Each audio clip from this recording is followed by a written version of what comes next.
어제 홍준표 대구시장에 대한 윤리위 징계 결과가 나왔습니다. 당원권 정지 10개월. 일단요, 이게 당원권 정지 10개월이면 중한 겁니까? 경한 겁니까? 그걸 딱 구분을 해놓고 논의를 해보는 게 좋을 것 같아서. 중징계죠. 그렇습니까? 그러면 홍준표 시장에게 10개월이 나왔다. 1년도 아니고 6개월도 아니고 10개월이 나왔다. 이건 어떤 의미로 봐야 됩니까? 일단 그 홍준표 그 시장이 물론 이제 사과를 하고 또 예천 수해 현장 복구에도 열심히 봉사하시고 있지만 일단은 이제 그 수해 기간이었던 한 시간이지만 기간은 짧습니다만 골프를 치고 또 특히 그 이후에 또 기자들하고 문답하는 과정에서 좀 적절치 못한 좀 발언으로 좀 분노를 일으킨 것이 국민들 어떤 눈높이에 맞지 않았다, 공감대에 맞지 않았다 이런 어떤 시각이 좀 있었지 않습니까? 거기에 대해서 좀 윤리에서 중징계를 했는데 요즘 저희 당 분위기는 윤리위가 굉장히 무섭습니다. 무섭습니까? 예, 얼마 전에 이제 그 김재원 최고라든지 태영호 최고도 아주 중징계를 받았기 때문에 예상은 어느 정도는 했습니다만 굉장히 좀 중징계를 받았다, 좀 이렇게 좀 생각이 듭니다. 그 사과도 하고요. 말씀하신 대로 봉사활동 사흘 동안 예천에서 하시죠.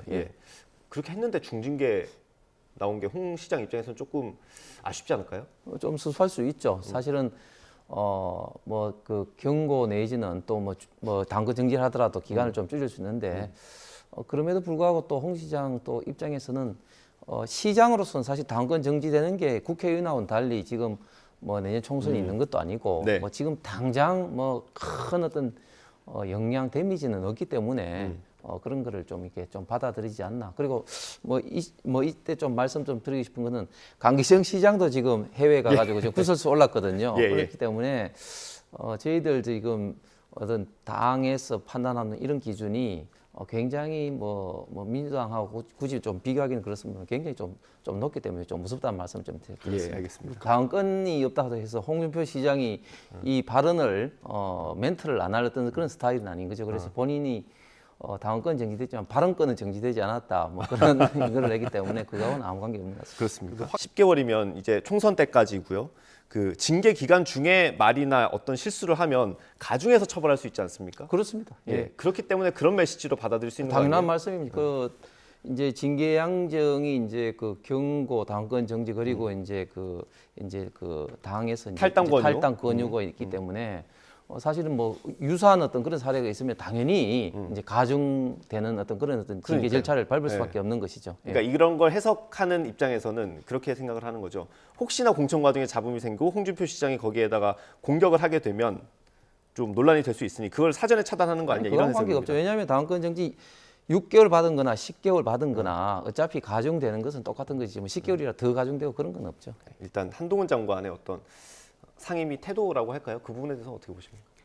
한동훈 장관이 상임위라든지 본회의 왔을 때 극명하게 이제 나누어지는 것 같아요. 뭐냐면 정말 그 진지하게 답변을 해야 될 때는 정말 누구보다도 진지하게 합니다. 예를 들면 조정은 의원이라든지 또 뭐 유호정 의원 같은 어떤 그런 스토킹이라든지 이민 이런 거 쓸 때는 정말 진지하게 하고 그리고 상대방이 이제 정말 그 어처구니 없는 어떤 그 정쟁을 유도하는 그런 어떤 질의를 할 때는 좀 강하게 지금 이제 싸우는 어떤 그런 어떤 스타일인데 화면에 나왔던 박범계 또 전 장관 의원하고는 또 좀 약간 또 검사 어떤 또 선후배로서 그런 또 관계가 있지 않습니까? 판사, 검사 판사, 법조계 그리고 이제 법무부 장관 또 선후배 이런 그런 관계도 있고 해서 좀 더 다른 사람들하고는 좀 어떤 특수한 어떤 상황이기 때문에 또 여러 가지 어떤 장면을 많이 연출하고 있는 것 같습니다. 야당일 때 나오는 비판입니다. 예전에 추미애 장관이 있을 때도 사실 비슷한 비판이 있었고요.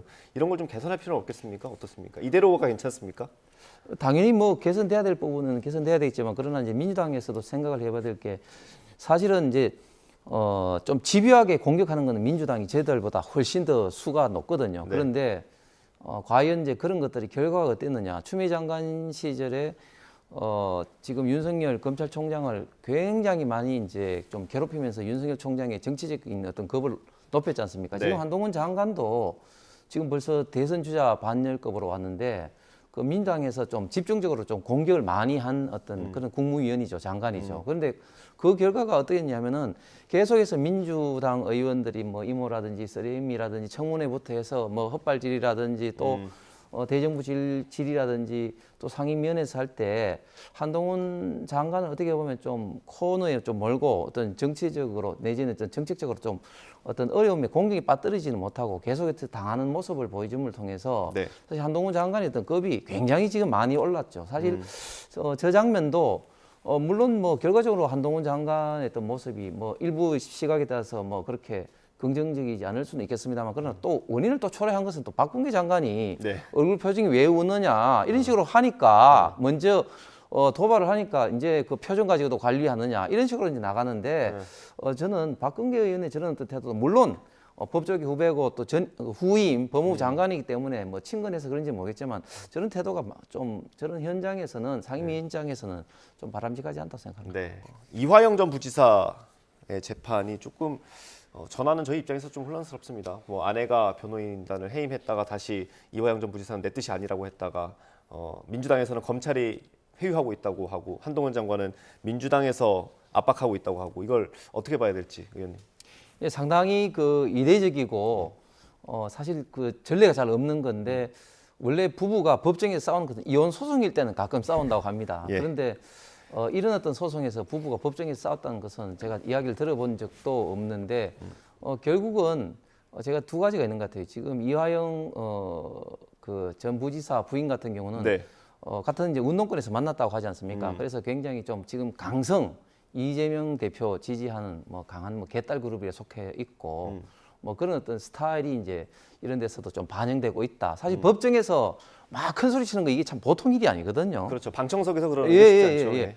그다음에 또 이하영 또 부지사 있던 또 관계에 있어서도 뭐 지금 뭐 내연녀가 있다 뭐 이런 어떤 여러 가지가 이야기했는데 그거는 확인되지 않은 사실이죠. 뭐 이야기가 있는데 그런 부분에 대해서도 그렇게 해서 관계가 좋지 않고 있기 때문에 더 이제 강하게 본인의 주장을 지금 하고 있는 것 같습니다. 한 가지 분명한 사실은 지금 민주당에서 분명히 이제 이런 어떤 사법제도 특히 자유롭고 공정한 어떤 재판에 있어서 분명히 지금 관여를 하고 있다. 지금 박범계 전 장관이라든지 해서 수원지검에 가서 못 만나서 연좌 농성을 하는 거라든지 또 박찬대 의원이 이제 만났다고 이제 이야기를 했지 않습니까? 네. 박찬대 최고가 그런 식으로 해서 회유를 뭐 하는 거라든지 이런 어떤 것들은 분명히 지금 공당으로서 지금 이런 사법제도에 명백하게 지금 이제 침해를 하고 있다, 방해를 하고 있다 이런 태도는 저는 결코 바람직하지 않다고 생각합니다. 증거와 지금 정언은 진짜 차고 넘치는 상황이죠. 지금 대북 송금 관련해서 여기에 관련된 김성태 회장이라든지 또 쌍방울의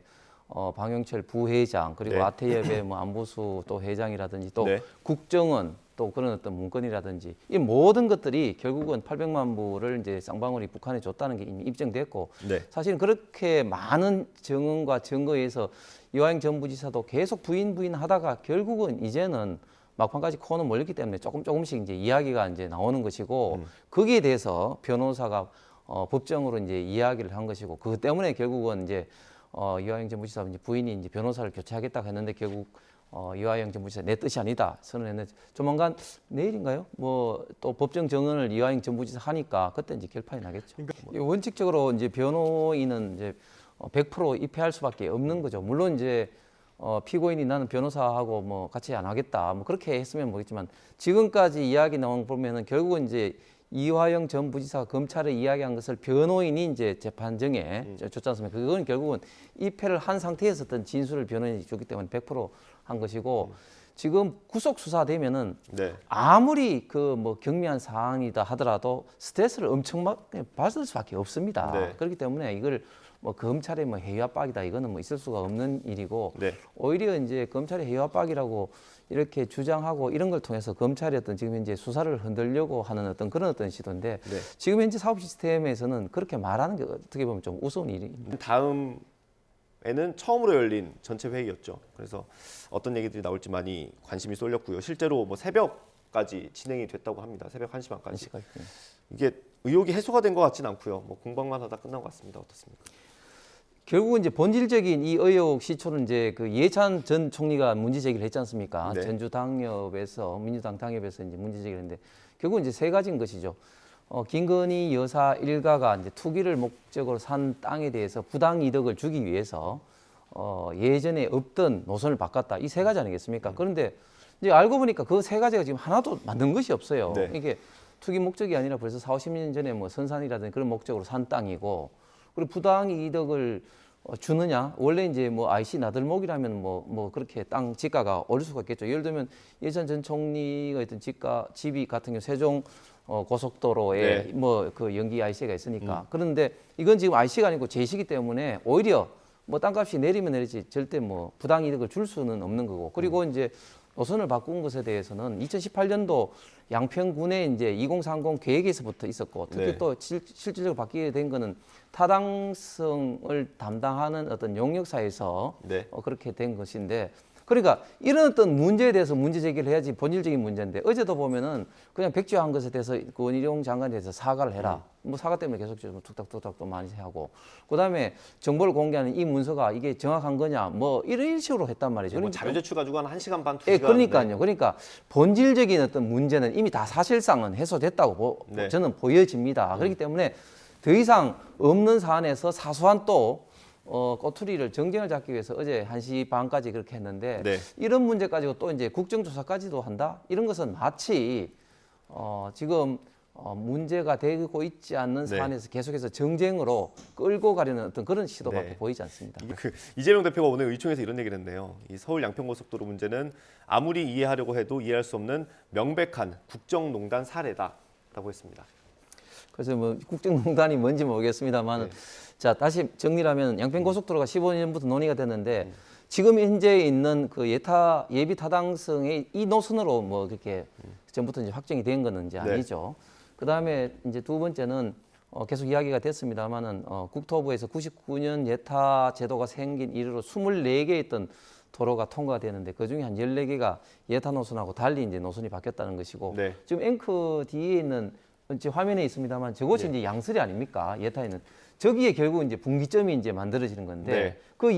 그 타당성 그 용역사가 이제 현장 설명을 할 때 그 양설이 이장님이 와가지고 네. 설명을 했잖아요. 자기들은 강력하게 반대다. 왜? 저곳에 이제 그 분기점이 이제 생기다 보면은 결국은 마을 전체가 이제 다 덮이게 되고 저 교량에 교량을 붙여야 되는 그렇습니다. 상황인 거죠. 그리고 양쪽에 이제 터널이 있지 않습니까? 네. 그 터널도 다 확장을 해야 되기 때문에 기술적으로도 쉽지도 않고 특히 또 주민들이 강력하게 현재 지금 반대하고 있다는 것을 우리가 이미 잘 알고 있는 상황인 네. 것이죠. 그렇기 때문에 지금 이제 타당성 조사를 할 때 그 용역사가 지금 이제 강상으로 이제 빠지는 그런 식으로 제안을 한 것이죠. 예, 그러면 이게 뭐 마냥 미뤄둘 수 없는 사업 아닙니까? 정부가 주도했던 사업이고 1조 8천억짜리 사업인데 뭐 백지화를 하겠다라고 선언했지만 원희룡 장관도 보니까 아예 안 하겠다는 뜻은 아닌 것 같고요. 지금쯤에서 그냥 정부가 결단 내려서 의혹 제기가 있지만 우리는 소명이 됐다고 보고 추진한다라고 선언할 수는 없습니까? 저희들도 사실 그 점이 참 고민입니다. 그 언제까지 이거를 뭐 계속해서 끌 수는 없는 네. 일이고.